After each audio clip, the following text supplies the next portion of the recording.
Season 3 of Modern Warfare 3 is here, so I got you all the new best settings to help you dominate all of multiplayer, Rebirth Island, and zombies. Which, to add some credibility to my name, I did hit Iridescent in the previous season. I have over 200 nukes on here. It is my job to be good at the game, so I need to make sure I have the good settings. That being said, I do play on controller. I have an Xbox Elite V2. The reason I use this is for the paddles. It makes it so I don't have to click these buttons with my thumb. I can just use these fingers to hit these buttons. So then if I want to drop shot or jump shot, it makes it a lot easier. What you could also do if you don't have a nice controller, you can play claw. Basically, you have your pointer finger hitting these buttons instead of your thumb, making it so you can drop shot and jump shot while still having very good aim. If you don't want to do either of those things, you could go over to your edit button layout and then you can swap it to tactical. That's going to swap your melee and your crouch, so then it's a little bit easier to drop shot. You could also do bumper jumper or bumper jumper tactical. This is going to make it so you can jump with the bumper. Basically, you want to make it so you can still aim while having good movement. For the more higher up ranks, if you're playing rank play, it's kind of crucial that you learn how to do that. Next up, bumper ping. That's going to be on off. Flip the bumpers with the triggers. For me, I have trigger lock, so I pull down the trigger by like a sliver and it's going to react on the game. If you have a normal controller, you have to pull all the way down for it to register that you're pulling the trigger. This is going to make it so you can use the bumpers instead of the trigger, which honestly is pretty helpful in what I used to do before I had this new controller. Stick layout preset, just keep that on default. Controller vibration, we all know, we like the vibrations. No, you do not like the vibrations. It's going to make you miss. It's going to feel super weird at first. Once you get used to it, you'll notice yourself being a lot better at the game. Dead zones, oh my days. So many people say I'm faded for this, but absolutely not. No, this makes sense completely. There's a reason all the good players have the dead zone like this and the casuals don't. So left stick min, this part doesn't really matter. You just want to have it on 0 or 1. If I have it on 0, my guy's going to like walk forward a lot, and so I don't want that. Left stick max, you want to keep this between 65 and 75. A lot of people, including you, probably have this at 100. If you have it a little bit lower, it's going to allow you to get the max movement speed a little bit quicker. All you have to do is move like from 0 to 65 to get the full speed rather than 0 to 100. Start with 75, then work your way down to about 65. Right stick min, this is just for your dead zone. You want to increase it until the white dot in the center of the screen stops moving. If it's moving a lot, that means you just have a lot of stick drift, and that during your gunfight is going to make you miss shots and things. For me, 5 is pretty good. I sometimes do use 3, typically never 0. If you have it on 0, even with the new controller, it might be a little bit weird. You might like overcompensate on recoil control. So even if you have 0 stick drift, I would still keep it on about 3. For me, I really like the 5. Right stick max, that doesn't matter. Keep that on 9. Left trigger, right trigger, make sure that's on 0. It's just going to make it so they're very responsive. When you want to fire your gun, you're going to be able to fire your gun. By the way, if you want everything in Modern Warfare 3 legitimately, then I would check out Gwapsi. They will plan your account to unlock anything you desire, and that goes for Warzone, multiplayer, zombies, and many other games. I have also never seen a single negative review. I'll have their link down in the description. For these sensitivities, this isn't for your aim, it's for your centering, which will lead to good aim. We all can aim pretty well if you get used to your settings. Like I can put on 20/20 and still dominate in like an iridescent lobby, but I won't be as consistent with my centering. If you have very good centering, that's going to make it so it's easier to land that first shot. I'll show you guys what I mean in a second. So you basically want to be able to go in here, pretend those are enemies. You want to keep that white dot where an enemy could be, so then all you have to do is ADS and fire. That's going to make it so you don't have to drag over, and then if you don't have to drag over, you're going to have a higher chance of hitting the first shot. When you hit the first shot, the enemy's now going to have flinch, making it harder for them to hit you. Plus, you're going to have aim assist if you're on controller, helping you connect the rest of these shots. So that's why when you hit the first shot, you're going to be able to usually win that gunfight. And if you have a very high sensitivity, it's going to be very hard to have that good of a centering. When you have a little bit of a lower one, like between 6 and 8, which is what most of the pro players do, it's going to allow you to be very consistent with your centering. Keep it around there. You still can have fun and increase it though. ADS sensitivity multiplier. This part doesn't really matter too much as personal preference. Some people like 0.85, some people like 0.9. I like 0.95. Go into a custom game, play against bots, and just, practice until you have very good aim and just find the one that you like. Again, don't really think about it too much. You can do good on any sensitivity. You're just finding the one that you're most consistent on. Sensitivity multiplier, I don't really affect those. I change those whatsoever. Same with the vertical aim axis. Tactical stance multiplier, that doesn't matter. Aim response curve type. There was a little bit of like a trending thing on I almost said Tinder. Oh my god.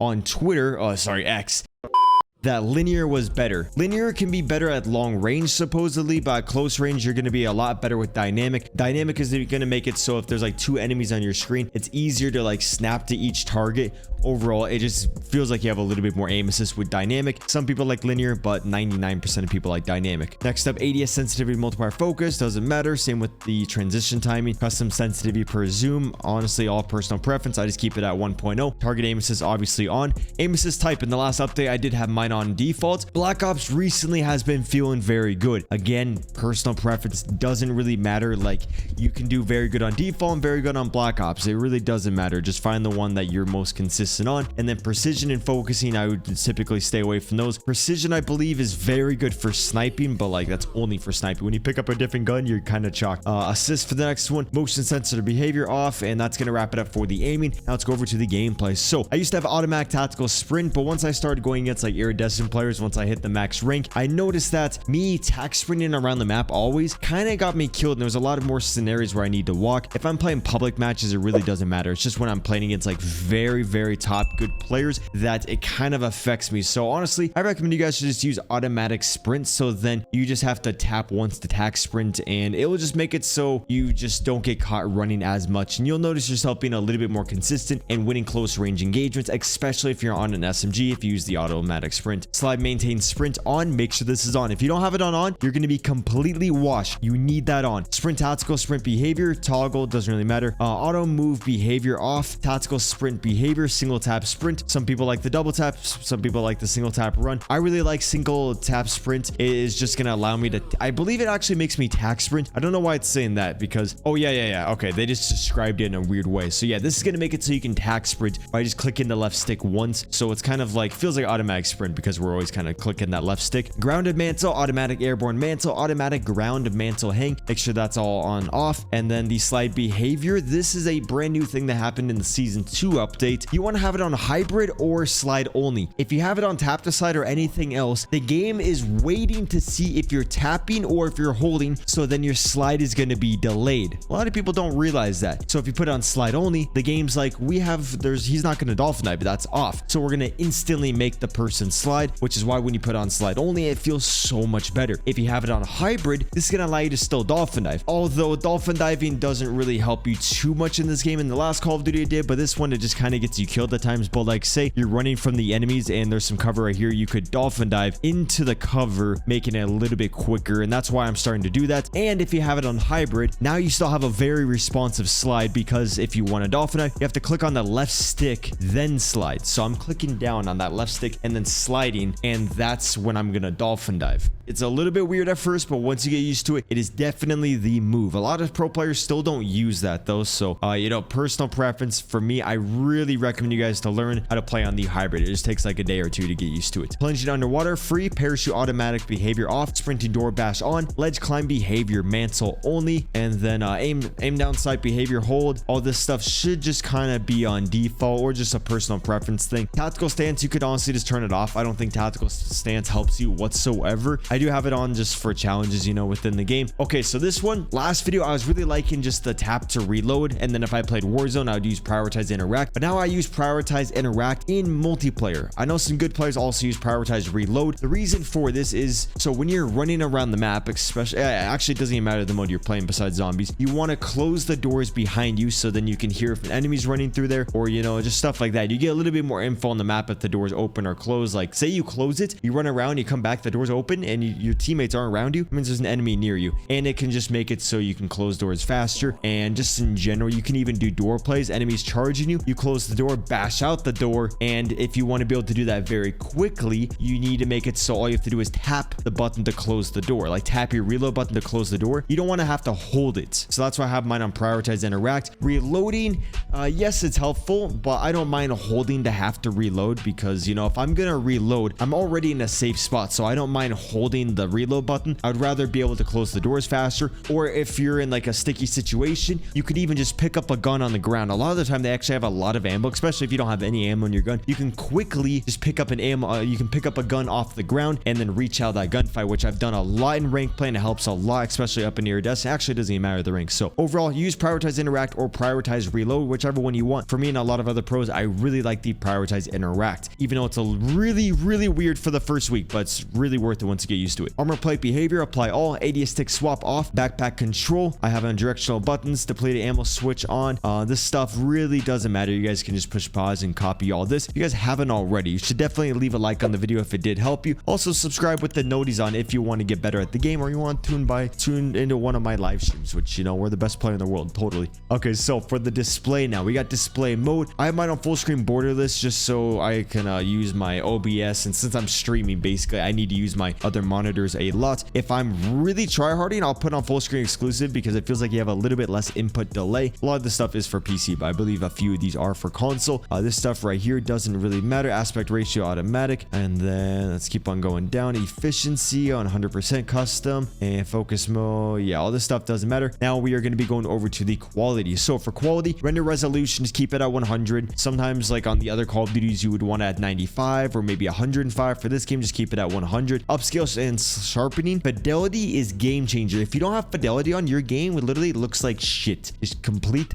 duty, and so you got to use the fidelity. And then I like mine at 100. Some people would like it at like maybe 70, 90, 60. I like mine at 100. Just go into a game, use the one that you like. This one off. VRAM scale target 80. If you're not streaming and if you're just gaming, you can have it on like 90 or 95, probably 90 just to be safe. Variable rate shading on. Texture resolution, I have mine on normal. So I used to always have it on low just so I can get the most of my FPS. Even though I have a 4090 in my PC, like I have max frames all the time, I still like when my settings are on low, so then my game just runs more consistently, easier, more or less. It just feels like it runs better. The visibility in this game isn't the best. It also depends on the map you're on, but a lot of the time I just don't have good visibility, so I like mine on normal, making it a little bit easier to see my targets. And then texture filter anisotropic low, or yeah, if there was off, I would have that. Depth of field, if you have this on, you're so faded. Make sure that's on off. Detail quality level low. The reason I actually like this thing on low is because if we look at this image right here, you guys can see that there's actually less plants, like less leaves on that plant when we have it on low compared to, you know, the high. So if someone's hiding behind some plants, it's going to be a little bit easier to see them. Doesn't help that much, but you know, every little bit is nice. Particle resolution very low. Bullet impacts, if you want more frames, have it on off. For me, I'm always testing guns in the firing range, so I like to see the recoil patterns. Persistent effects off. Shader quality on high. If we look at these two images, if you have it on low, it's really dark, but if you have it on high, it's a little bit easier to see that ground. So I noticed myself seeing the enemies in the shadows a little bit easier when I have it on high. On-demand texture streaming off. Local texture streaming quality low. Shadow and lightning very low. If you want your camos to look good, you want this on high. If you don't care about that, have it on off. Ambient occlusion off. Screen space reflection, same thing for the camos. If you want them to look good, make sure this is on high. If not, just have it on off. Static reflection quality low. Tessellation off. Volumetric quality low. Deferred physics quality off. Weather grid volumes off. Water quality off. As you guys can see, it's not very fun, but I'm trying to do the best in the game. I need to do good on stream so, you know, I can pay my bills and things. So, you know, I just have it optimized for that. View. Field of view. A lot of players don't realize anything about this. So field of view, if you're on Warzone Rebirth Island, you can probably have it on 120 since the map is so big. You got to see so much more. It's probably going to help you a decent amount. Multiplayer though, every engagement is so close quarters that it's really not going to matter what's so, oh, well, no, it matters a lot to where like you don't really need to see the sides. You only need to see like in front of you since you're not looking at a huge map. And if you have anything above like 110, it actually does mess up with your aim assist a little bit. So you actually will be like, you'll have more aim assist. You'll be a little bit better at the game if you have it on anything below like 110. And then the targets are going to be a lot bigger. So then it's just easier to hit your shots. And that's basically the thing is it's going to be a lot easier to hit your shots. If you have it on like 120 or something, it's going to be a lot harder to hit your shots. Again, Warzone, you can have it higher. Multiplayer, I really want to move between like 100 and 110. I'll just keep it around there. ADS field of view affected. Weapon field of view wide just so you can see more. Third person field of view 90. Vehicle field of view wide. World motion blur and weapon motion blur. You're stupid if you have these on. Film grain, make sure that's on 0. I don't even know why that's a thing in the game. It's not like when I'm moving around the room, I'm not seeing film grain on Bob or on the ceiling and things. Like, why is that even in this game? That's not realistic in my opinion. First person camera movement, least, and then inverted flashbang. This will just make it so your screen turns black instead of it going white, so you don't get as blinded. But I always think my monitor turns off, so that's kind of annoying. And then now for the audio, I have mine on headphones, this default system device, and then stereo. If you're on PC, look up how to activate sound EQ. Super broken, very scummy, but everyone else does it, so you know you got to do what you got to do. That doesn't apply to hacking though. That's way different. Master grid volume, game volume, I just have mine like this. Personal preference and things, I don't really need to hear music. I just want to hear like footsteps and stuff like that. Voice chat volume, yeah, this stuff doesn't really matter too much. If you guys want my settings, you guys can push pause and take some pictures right there. Now next up, this is very important. Subtitles default. This stuff I guess sparse, doesn't really matter too much. Color customization, this is how you're going to make your game look so much better. So on here, if you guys look, I have mine on, oh wait, I should have it on custom. Then you can go over here, you can click on each color, you can choose the color that you want things to be, you can up the saturation and the brightness, and then you can apply it. That's going to make it so those colors pop a lot more. So I have my team on green, I've just maxed out saturation and applied it. So you kind of want to do that for each one. Fun fact, the human eye picks up yellow first. So some of my friends like Devour, for example, he likes when the enemies have the yellow name tag so that his eye picks up that's an enemy. But